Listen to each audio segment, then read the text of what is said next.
When you think of racetracks, you probably don't think of stunning views, beautiful locations, and glorious sunsets. But there are some roads steeped in racing history that anyone with an interest in travel will enjoy. Places where high octane meets high culture. Places that you can easily visit with a short flight, a long weekend, and an Avis hire car. But not just any car. Bonjour, ça va? Merci. Au revoir.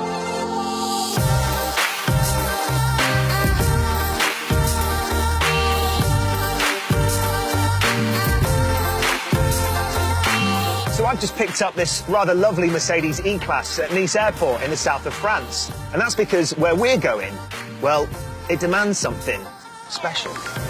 I also like to do things properly, which to me means great roads and a great car.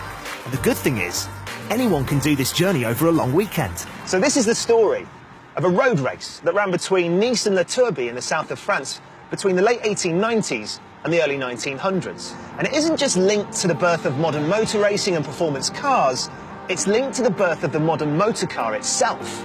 First though, I need to meet somebody. The route is surrounded by wonderful places you can visit, and to help me explore them, I'm meeting travel writer Diana Mios.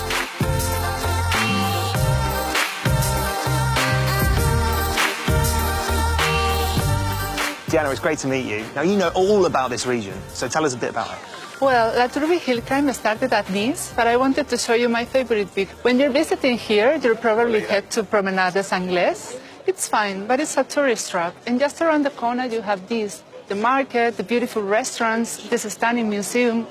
So if you're here for a weekend following the Turbie hill climb, you have to start here. Now, I love the south of France. It's beautiful here, and I love the culture. But you know what I love more? It's roads. And we've got a date with a hill climb. So come on, let's get going.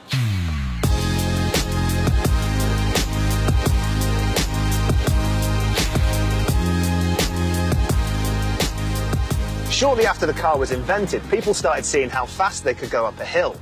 And one of the earliest and most famous of these was the La Turbie hill climb, which began life in 1897. And a few years later, Daimler's most powerful cars began to take part.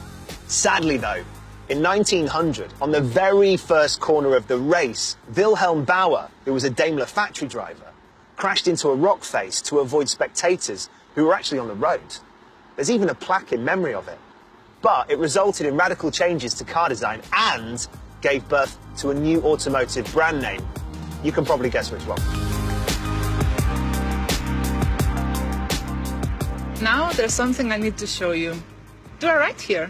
But that's going to take us off the route. I know, but it's one of the most beautiful villages in France. It's called Ez.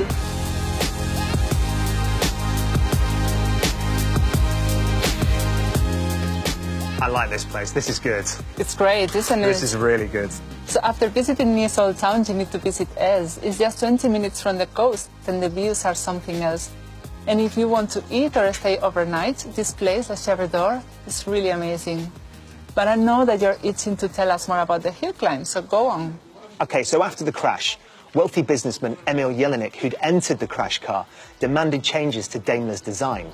He said, I don't want a car for today or tomorrow. It's got to be the car for the day after tomorrow. The resultant car was completely different. It was lighter, faster, and more beautiful. And it had modern features like a steel-pressed chassis and a honeycomb radiator at the front of the car.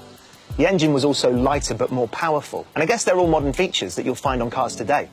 Its name? Mercedes? Exactly. Jelinek entered the car into the hill climb using the name Mercedes because that was the name of his 10-year-old daughter. No way. True story. It won absolutely everything.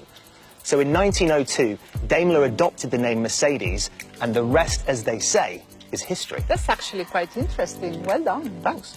If you think about it, if it wasn't for Mr. Jelinek, we'd be driving around the south of France in a Daimler that we'd hired from Avis, and not a Mercedes. Let's drink to that. Cheers.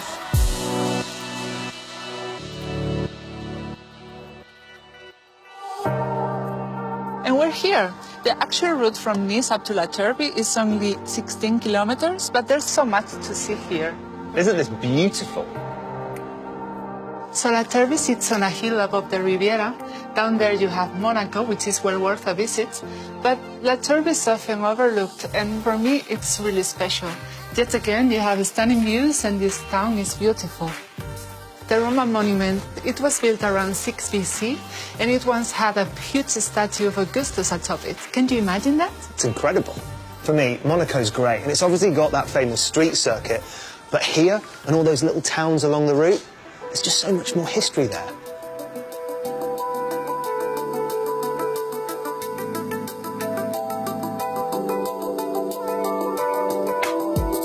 To round off our trip, Deanna was keen to show me a truly spectacular sunset over the Riviera. So there is an epilogue to this story, because in 1903, on virtually the same spot where Bauer was killed, a British aristocrat named Count Borowski was also killed whilst racing at La Turbie.